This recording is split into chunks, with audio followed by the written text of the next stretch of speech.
Hi everyone, welcome back to my YouTube channel. I hope आप सब बहुत अच्छे होंगे। लास्ट पार्ट में हमने देखा था कि वांग जिन ने शिजन से कह दिया था कि वो लैनी के साथ अपनी एंगेजमेंट तोड़ना चाहता है। वांग जी को अभी भी नहीं पता इसके पीछे का रीज़न क्या है, लेकिन वो इतना जान गया है कि लैनी के साथ वो शादी नहीं कर सकता है क्योंकि वो उसे अपने पार्टनर की तरह नहीं देखता। शिचन के साथ बात करने के बाद नेक्स्ट मॉर्निंग वांग जी स्टूडेंट चैम्बर के सामने खड़ा था। जब लैनी अपने कमरे से बाहर निकली तो उसने वहाँ पर वांग जी को देखा। वो उसके चेहरे से समझ गई थी कि वांग जी उसी का वेट कर रहा है। जब वांग जी ने उसके डायरेक्शन में देखा तो लैनी ने स्माइल किया। तभी वांग जी ने उससे कहा, चलो चलते हैं। लैनी ने कहा, हाँ ज़रूर। आज वो बहुत ज़्यादा खुश थी और थोड़ा शाय भी फील कर रही थी। ये पहली बार था जो वांग जी उसे लेने उसके कमरे के बाहर आया था। यूजुअली लैनी ही उसके कमरे के बाहर जाती थी। वो स्माइल करते करते वांग जी को देख रही थी। तभी वांग जी ने उससे कहा, लैनी हमें तुम्हारे पेरेंट्स से मिलने जाना है। इस पर लैनी कहती है, हाँ ज़रूर, हम चलेंगे। लैनी इतनी खुश थी कि उसने वांग जी से पूछा ही नहीं कि उसे उसके पेरेंट्स से क्यों मिलना है। तभी शिचन ने पीछे से कहा, वांग जी, लैनी तुम लोग यहाँ पर आ गए, अच्छा हुआ, लैनी के पेरेंट्स आए हैं। जब वांग जी पीछे मुड़ा तो वहाँ पर लैनी के पेरेंट्स और लैनचिरन भी थे। लैनी की मदर ने उन दोनों को हक किया और उसके बाद वो सभी लोग लैनचिरन के रूम में चले गए। सभी लोग बैठ गए थे और वांग जी चुपचाप वेट कर रहा था कि वो लोग क्या कहेंगे। फिर उसने खुद ही कह दिया, मेरी रूडनेस के लिए मुझे माफ़ कर दीजिए, लेकिन मैं इस एंगेजमेंट को तोड़ना चाहता हूँ। ये सुनकर लैनी के पेरेंट्स शॉक हो गए थे और साथ में शिचन भी। उसने सोचा नहीं था कि वांग जी इस तरीके से बात कह देगा, लेकिन वो हैप्पी था कि वांग जी एटलीस्ट बोल्ड तो है और अपनी बात सीधे सीधे कह देता है। तभी लैनचिरन कहता है, वांग जी तुम्हारे कहने का मतलब क्या है? लैनचिरन ने शिचन की तरफ देखा जिसके चेहरे पर जेंटल एक्सप्रेशन थे। इसका मतलब है कि शिचन को ऑलरेडी इसका पता था। तभी वांग जी कहता है, मुझे माफ़ कर दीजिए अंकल, लेकिन मैं अभी शादी नहीं कर सकता हूँ।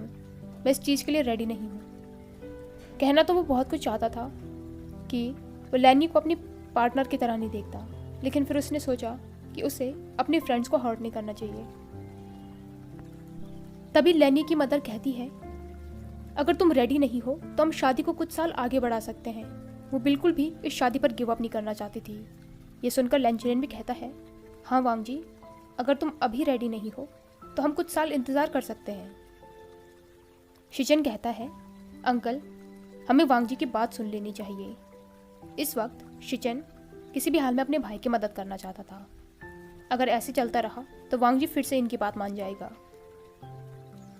वांग जी कहता है, लैनी मेरी दोस्त है और मैं उसे दोस्त से ज़्यादा नहीं देखता हूँ।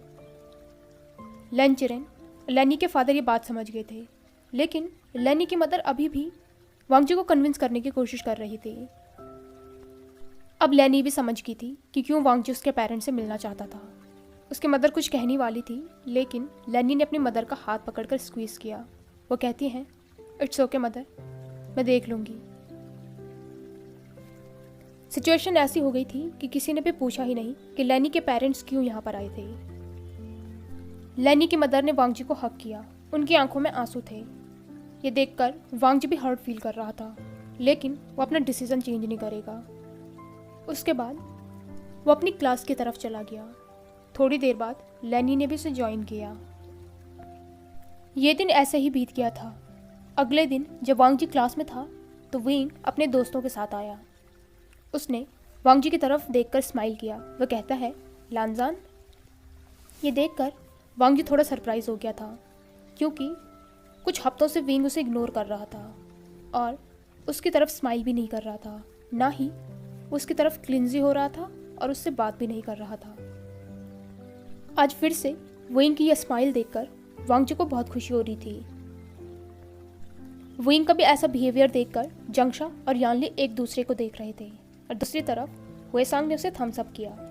वैसे विंग ने हुएसांग को अपनी फीलिंग्स के बारे में नहीं बताया था, लेकिन उसके एक्शन से हुएसांग को पता चल गया। विंग ने अपनी पोजीशन एडजस्ट करके लैनी की तरफ देखा जो चुपचाप बैठी हुई थी।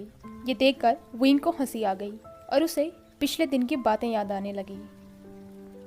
पिछले दिन की शाम को जैसा कि लैनी ने विंग से कहा था कि वो अगर वांगजी से दूर नहीं रहा तो वो उसे छोड़ेगी नहीं।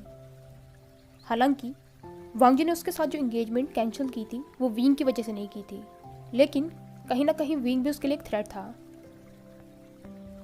जो उसे और लांजान को कभी फ्यूचर में एक नहीं होने देगा।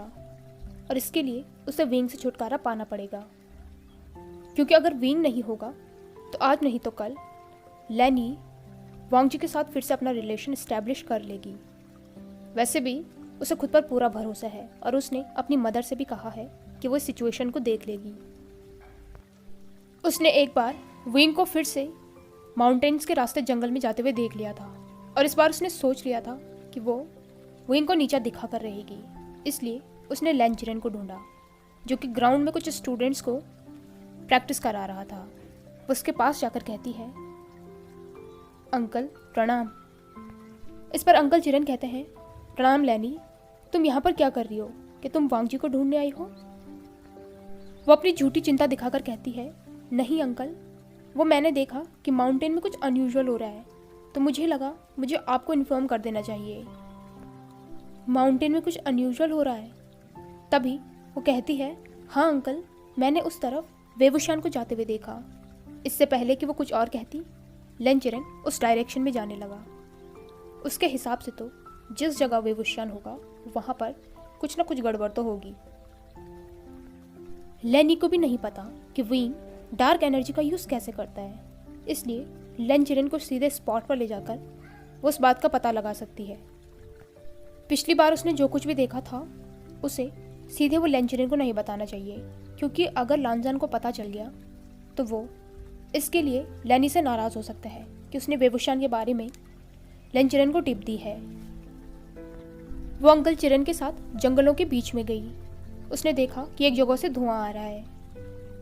लैनी सोच रही थी कि वो अपने गोल के बहुत नज़दीक है, कि यहीं पर वो घटनाएं हो रही थी। अंकल जिरेन ने कहा, हाँ अंकल, यहीं पर थी। लैनी ने सोचा, लेकिन आज ये धुआं थोड़ा अलग क्यों लग रहा है? वो खुद में ही सोच रही थी। तभी थोड़ी दूर से उन्हें हंसने की आवाज़ आई। उन दोनों ने एक बड़े से पेड़ के पीछे जाकर देखा तो वहाँ पर विंग और उसका बड़ी हुए सांग दोनों ही चिकन को फ्राई कर रहे थे। उन लोगों को देखकर वेसांग के मुंह में जो मीट का टुकड़ा था वो नीचे गिर गया। विंग ने लैनी की तरफ देखकर विंग किया और शेमलेसली स्माइल करने लगा। यह सब कुछ देखकर लैनी को बहुत ही ज़्यादा इरिटेशन हुई और दूसरी तरफ लैन जिरेन बहुत ज़्यादा खुश हो गया, क्योंकि उसने विंग और वेसांग को रूल ब्रेक करते हुए पकड़ लिया। उसने उन दोनों को हैंड स्टैंड करने की पनिशमेंट दी। रात को लैन शिचन जंगशर से मिला था और उसने उसे वांगजी की एंगेजमेंट टूटने की बात भी बताई थी। ये सुनकर विंग का मूड फिर से अच्छा हो गया था। नेक्स्ट डे लैन जिरेन ने सभी एल्डर्स को इकट्ठा किया, उनकी एक मीटिंग बुलाई और उन्हें कहा कि लैन वांगजी ने एंगेजमेंट तोड़ दिया है। कुछ एल्डर्स थे जो इस बात से बिल्कुल भी राज़ी नहीं हुए, लेकिन उन्हें पता है कि वांगजी अब अपना डिसीजन चेंज नहीं करेगा, तो इसलिए उन लोगों ने भी ज़्यादा कुछ कहा नहीं। सेक्ट मीटिंग में जो भी एल्डर्स प्रेजेंट थे सिर्फ उन्हें ही पता था कि वांगजी क्यों एंगेजमेंट तोड़ी है। जंगशा को भी रीज़न नहीं पता था। जब शिचेन ने उसे बताया था तो वो पूछना चाहता था, लेकिन फिर उसने सोचा कि नहीं, वो इस तरीके से शिचेन को अपनी क्यूरियोसिटी नहीं दिखा सकता है। क्या पता कि उसने गलती से अपने पागल भाई के बारे में उसे कुछ बता दिया कि वो वांगजी को पसंद करता है, तो गड़बड़ हो जाएगी। दूसरी तरफ विंग बहुत ज़्यादा खुश था। उसे कोई फ़र्क नहीं पड़ता कि रीज़न क्या था, वो सिर्फ इस बात से खुश है कि वांगजी अब उसका होगा। उसने सोच लिया था कि वो अब अपने वांगजी के लिए प्रेजेंट रहेगा और अपनी हर कोशिश करेगा जिससे वो वांगजी की अटेंशन पा सके, और उसने ये काम स्टार्ट भी कर दिया था। और तब से कुछ दिनों तक विंग ने वांगजी को फॉलो करना स्टार्ट कर दिया था। जहाँ भी वो जाता वहाँ विंग उसके पीछे पीछे होता। लानजान, लानजान, लान वांगजी, हंगुनजुन। क्लासरूम में कभी झाड़ियों के पीछे से, कभी पेड़ के पीछे से विंग कहीं से भी आकर वांग जी को परेशान करने लग जाता था। अब वांग जी को भी इस चीज़ की आदत हो गई थी, लेकिन वो अपनी फीलिंग्स को एक्सेप्ट नहीं कर रहा था। इस चीज़ को लेकर शिचेन बहुत परेशान था कि कब वांग जी अपनी फीलिंग्स को समझेगा।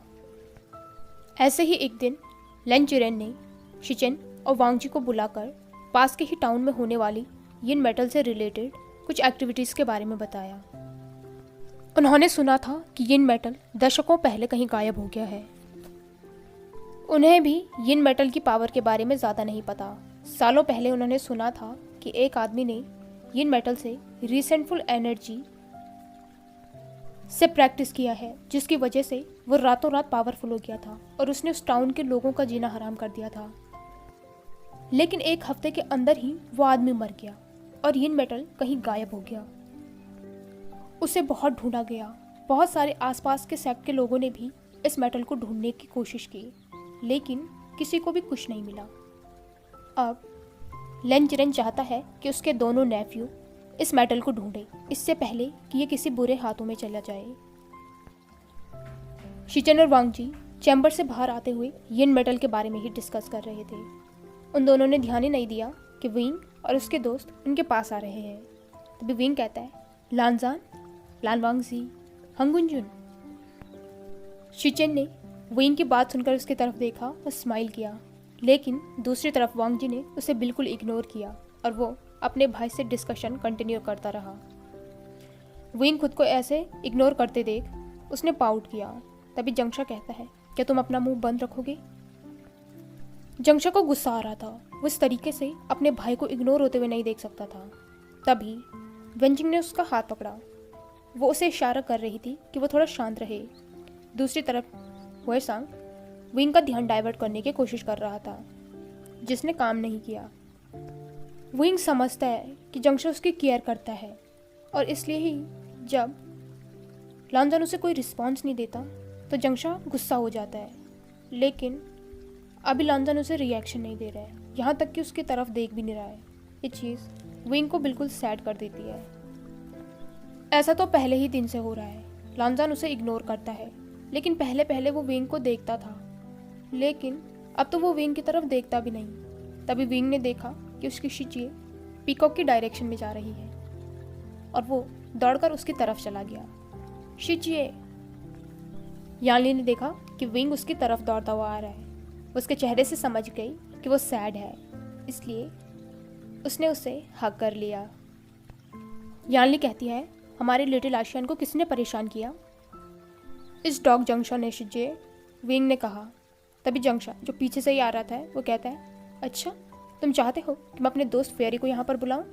वो स्मिक कर रहा था। तभी यानली कहती है, जंगशा, उसे डराओ मत। इस पर विंग ने जंगशा की तरफ अपनी जीभ दिखाई, जिसे जंगशा ने इग्नोर किया। उनकी ऐसी हरकतें देख जिन जूशवान ने कफ किया।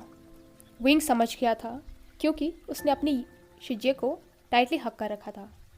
उसने जल्दी से हक को तोड़ा, लेकिन यानली ने उसे फिर से हक किया। दूसरी तरफ शिचेन कहता है, वांग जी, तुम मास्टर वे को इग्नोर क्यों कर रहे हो? इस पर वांग जी कहता है, क्या मैं उसे इग्नोर कर रहा हूँ? इस पर शिचेन कहता है, तुम उसे इग्नोर कर रहे हो। लेकिन वांग जी ने कुछ नहीं कहा। वो दूसरों की अटेंशन नहीं चाहता है, इसलिए जब भी विंग उसे बुलाता है, वांग जी कुछ भी जवाब नहीं देता। विंग और जंगशा अपने रूम में बैठे हुए थे।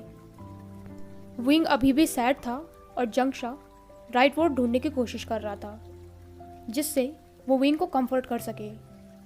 फाइनली उसने कहा, तुम डम हो। फिर जंगशा अपने मन में खुद को ही डांटते हुए कहता है, क्या जंगशा, तुम एक अच्छा सा वर्ड भी नहीं कह सकते हो। तभी विंग उसकी तरफ स्माइल करते हुए कहता है, रहने दो जंगशा, तुम्हारे बस का नहीं है। जंगशा कहता है कि तुम उस स्टोन जैसे पर्सन को स्टॉक करके थक नहीं जाते हो। इस पर विंग ड्रीमी आइज के साथ कहता है, क्यों, मैं क्यों थकूंगा? लेकिन वो जंगशा के वर्ड्स को भी समझ रहा था। विंग खुद में ही सोचने लगा कि क्यों वांग जी उसे इग्नोर कर रहा है। क्या वो विंग से बोर हो गया है? क्या वो इसीलिए विंग को कोई रिस्पॉन्स नहीं दे रहा? तभी जंगशा कहता है, बेवकूफ़ तो मैं हूँ जो तुमसे ये क्वेश्चन पूछ रहा हूँ, जबकि मैं जानता हूँ कि तुम सच में बहुत बड़े गधे हो। इस पर वेइंग ने कुछ भी नहीं कहा। किसी अनजान जगह पर यह मेटल मुझे पहचान क्यों नहीं रहा है, एक पर्सन ने एक दूसरे पर्सन का गला पकड़ते हुए कहा। वो फिर से कहता है कि तुम श्योर हो कि ये वही मेटल है? वो दूसरा पर्सन कहने की कोशिश कर रहा था, लेकिन उस पहले पर्सन ने उसका गला टाइटली पकड़ा हुआ था। वो फिर से कहता है, मैं क्या मिस कर रहा हूँ जिसकी वजह से मैं इस मेटल पे मास्टरी नहीं कर पा रहा हूँ। वो दूसरा पर्सन अभी भी अपना गला छुड़ाने की कोशिश कर रहा था। वो पर्सन कहता है, जो भी पर्सन डार्क एनर्जी को प्रैक्टिस करता है उन सबको मेरे पास लेके आओ, मुझे उन सब पर टेस्ट करना है। फिर जाकर उसने उस पर्सन का गला छोड़ा। अगले दिन लानजान फिर से एज यूजुअल अपनी क्लास में बैठा हुआ था और अपने समवन स्पेशल का इंतजार कर रहा था, और उसकी आवाज़ उसने बाहर से सुन भी ली थी। वांग जी को पता चल गया था कि विंग अब अपने दोस्तों के साथ क्लास में आने ही वाला है। थोड़ी देर में जंगशा और बाकी दोस्त क्लास में आए, लेकिन उनके साथ विंग नहीं था। वांग जी ने फिर से ढंग से दरवाजे की तरफ देखा, लेकिन वहाँ पर विंग नहीं था। वांग जी सोचता है, लेकिन उसने तो विंग की आवाज़ सुनी थी। विंग आज क्लास में आने से पहले बहुत कुछ सोच रहा था। वो सोच रहा था कि क्लास में जाते ही वो लानजान से मिलेगा, और लानजान तो उसे देखना ही नहीं चाहता। जैसे कि जंगशा ने कहा, कहीं लानजान उसे देख देख के परेशान तो नहीं हो गया। लेकिन वो क्या करे, जब भी वो लानजान को देखता है वो उसका नाम पुकार देता है और उसे देखकर स्माइल करने लगता है। इसलिए उसने डिसाइड किया कि आज वो क्लास में जाएगा ही नहीं। उसने एम्परर स्माइल के एक जार में पानी भरा और उसको अपनी कमर पर बांध दिया। क्लास में जाते समय जैसे ही विंग ने देखा कि लेंचरन उनकी डायरेक्शन में आ रहा है, उसने वो जार अपने हाथ में ले लिया और अंकल ने उसे पकड़ लिया और साथ ही उसे पनिशमेंट के लिए भी भेज दिया। दूसरी तरफ विंग हंसते हुए सोच रहा था, बेचारे अंकल हमेशा सोचते हैं कि जहाँ पर भी मैं हूँगा वहाँ पर कुछ तो गड़बड़ी होगी, इस तरीके से मेरे झांसे में वो फंस जाते हैं। विंग खुद को ही प्रेज करके खुश हो रहा था।